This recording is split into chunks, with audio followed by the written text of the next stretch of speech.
Ooh, interesting one. Retros. Who do you invite to the retrospective and why? And who do you exclude and why? Well, the retrospective is an opportunity for the team. And it's important that we remember that. It's for the whole team. In Scrum, we're talking product owner, Scrum Master, and the developers coming together.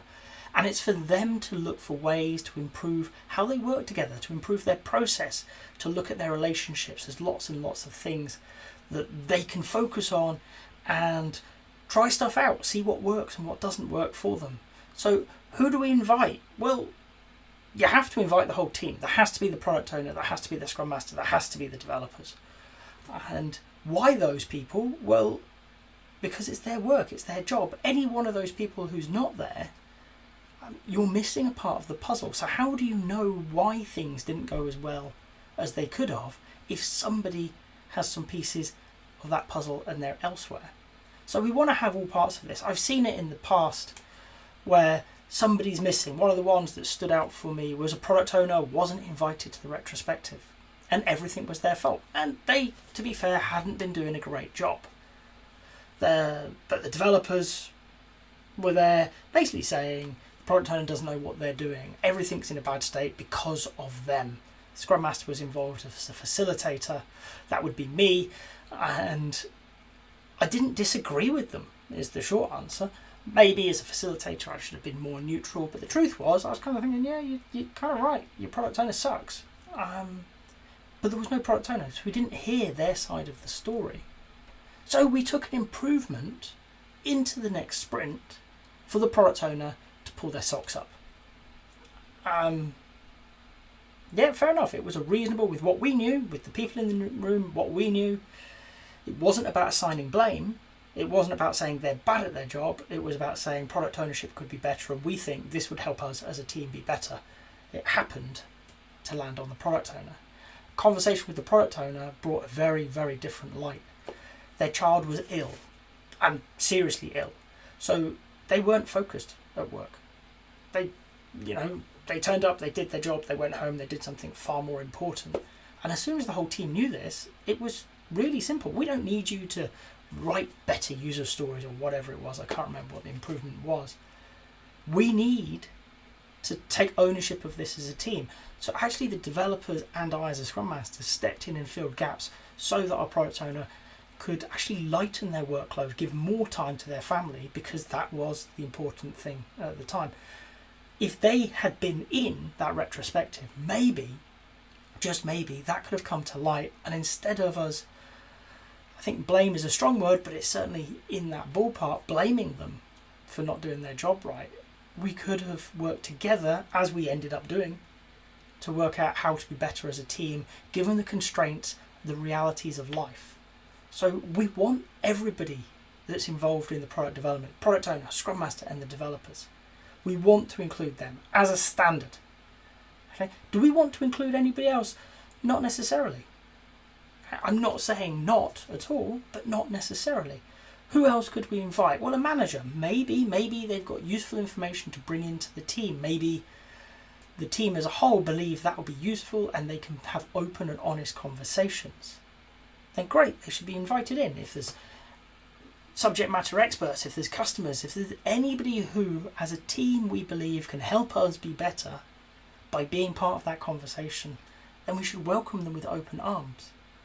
But this kind of leads on to the excluding question. We don't exclude anybody, but there are people invited to a meeting and people not invited.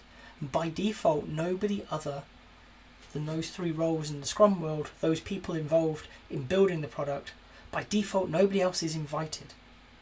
Okay? We're not excluding them. We're not being like, I don't want the manager ever, you can't come. No, because there might be a good reason. But what we are saying is, this group of people are building a product. It's their process. It's how they work together. They need to improve together.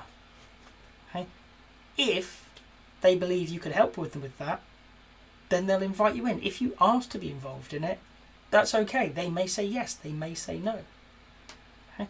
But if they say no, don't take it personally. It's because they need to work as a team. It's not that you don't have value. It's not that you can't add to them. It's that the retrospective isn't necessarily where they want to have that conversation. They want to take the time as a team to improve, and they'll set up a separate meeting to work with you to take your feedback on board and see what they can do with that.